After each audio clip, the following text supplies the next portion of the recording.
राज्यसभा और लोकसभा की कार्रवाई को विपक्ष के भारी हंगामे के बीच स्थगित कर दिया गया। उसके बाद विजय चौक पर विपक्षी दलों के तमाम नेताओं ने केंद्र के खिलाफ प्रेस कॉन्फ्रेंस की। कांग्रेस अध्यक्ष मल्लिकार्जुन खड़गे ने पीएम मोदी पर निशाना साधा। खड़गे का कहना है कि तमाम विपक्षी दलों के नेता उनके साथ हैं। देश में जो आर्थिक घोटाले हो रहे हैं उसे सदन में उठाना हमारा असली मकसद है, इसलिए विपक्ष ने सदन में नोटिस दिया था। मल्लिकार्जुन खड़गे ने कहा कि वो तमाम घोटालों पर चर्चा करना चाहते हैं, लेकिन विपक्ष के नोटिस को खारिज कर दिया जाता है। जब विपक्ष महत्वपूर्ण मुद्दे उठाता है तो उन पर चर्चा करने के लिए समय नहीं दिया जाता। LIC, SBI और अन्य राष्ट्रीय बैंकों में गरीब लोगों का पैसा है और उसे चुनिंदा कंपनियों को दिया जा रहा है। उत्तर प्रदेश के मुख्यमंत्री योगी आदित्यनाथ ने कहा, रामचरितमानस का मुद्दा इसलिए उठाया जा रहा है ताकि सरकार ने जो विकास किया उस मुद्दे से लोगों का ध्यान भटकाया जा सके। जिन लोगों का यूपी के विकास में कोई योगदान नहीं है वो जानबूझकर इस मुद्दे को उठा रहे हैं।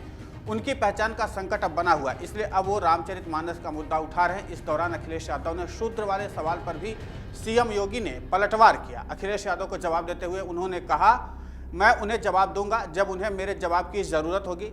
जवाब उन्हें देना चाहिए जो जवाब को समझ सकें। अराजकता पैदा करने वालों को क्या जवाब दिया जाए। एक अंग्रेजी अखबार से बातचीत के दौरान मुख्यमंत्री ने यह सारी बातें कही हैं।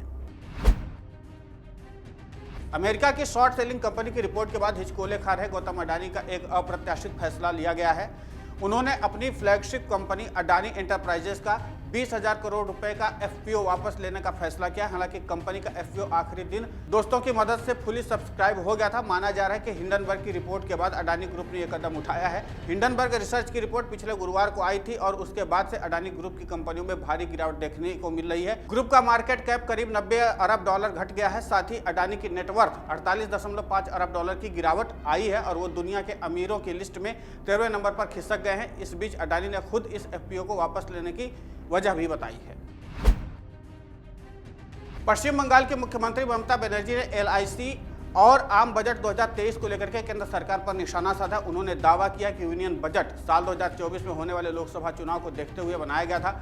CM ममता बनर्जी ने पूर्व वर्धमान जिले में गुरुवार को कहा कि बीजेपी के कुछ नेताओं को फायदा पहुंचाने के लिए जीवन बीमा निगम और राष्ट्रीयकृत बैंकों में जमा पैसों का इस्तेमाल कर रही है। इसके साथ ही उन्होंने यूनियन बजट 2023 को लेकर के भी केंद्र पर जमकर हमला बोला। CM ममता बनर्जी ने दावा किया कि केंद्रीय बजट पेश किए जाने के बाद शेयर बाजार में भारी गिरावट देखी गई है। कुछ लोगों को फोन करके उनसे मार्केट में कई हजार करोड़ रुपए लगाने को कहा गया है। उन्होंने बजट को झूठों से भरा करार देते हुए 2024 में होने जा रहे आम चुनाव के मद्देनजर केंद्र के बड़े बड़े दावे के हिसाब से ये बजट पेश किया गया है। युवजन श्रमिक रायथू तेलंगाना पार्टी की प्रमुख YS शर्मिला ने गुरुवार को तेलंगाना के मुख्यमंत्री K चंद्रशेखर राव को एक जूते का बॉक्स दिखाते हुए उनको पदयात्रा में शामिल होने के लिए चुनौती दी है। मीडिया से बात करते हुए YS शर्मिला ने कहा कि मैं तेलंगाना के CM KCR को पदयात्रा में मेरे साथ चलने की चुनौती देती हूँ। उन्होंने आगे कहा कि वे कहते हैं कि ये बंगारू तेलंगाना है और इसमें कोई भी समस्या नहीं है, उन्हें मेरे साथ पदयात्रा पर चलने दो। अगर उनके कहे अनुसार राज्य में कोई समस्या नहीं है तो मैं राजनीति से संन्यास ले लूंगी और अगर ये सच नहीं होता है तो KCR को इस्तीफा देना होगा और राज्य की जनता से माफी मांगनी होगी। उन्होंने आगे दावा किया कि KCR ने बहुत सारे वादे किए थे लेकिन वो जनता से किए गए वादों को पूरा करने में हमेशा विफल रहे हैं।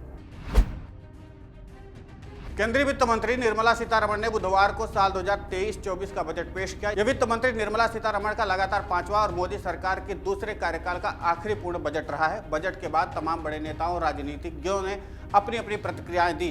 वहीं बजट को लेकर के केंद्रीय मंत्री रामदास अठावले ने कहा कि विपक्षी दल मोदी सरकार की निंदा करता है, ये उनका हमेशा का धंधा है। विपक्षी दल हमेशा उनकी निंदा करता है।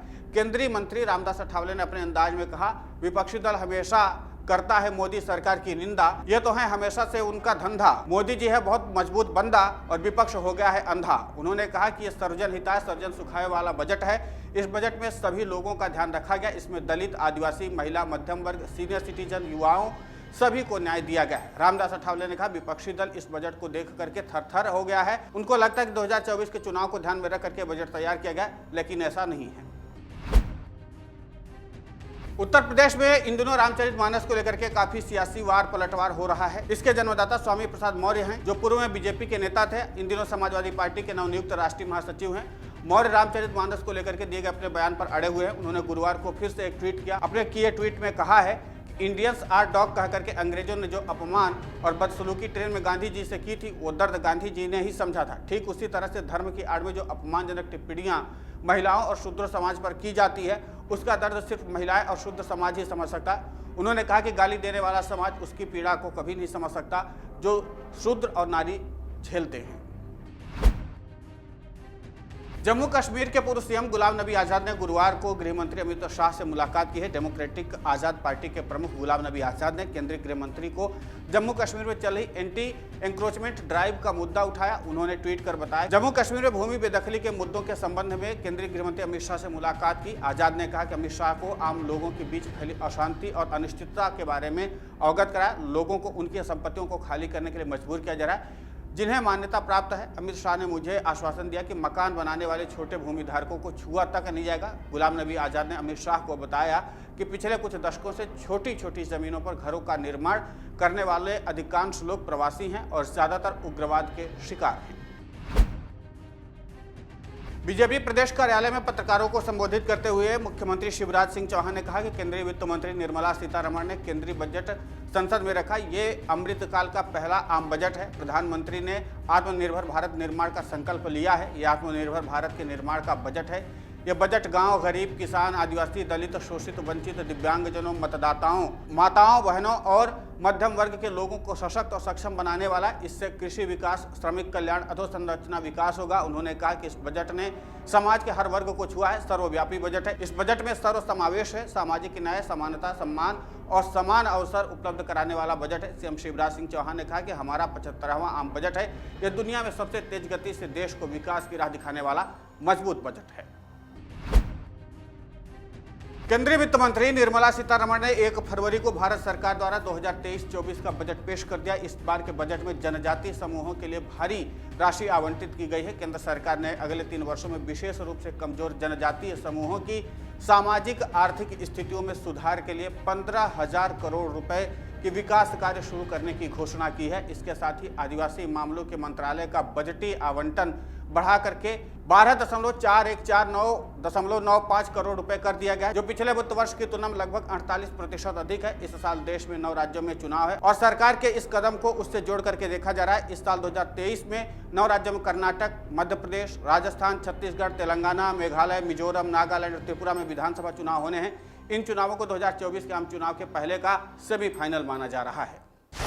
डाउनलोड करें अमर उजाला ऐप और पाएं खबरें लगातार।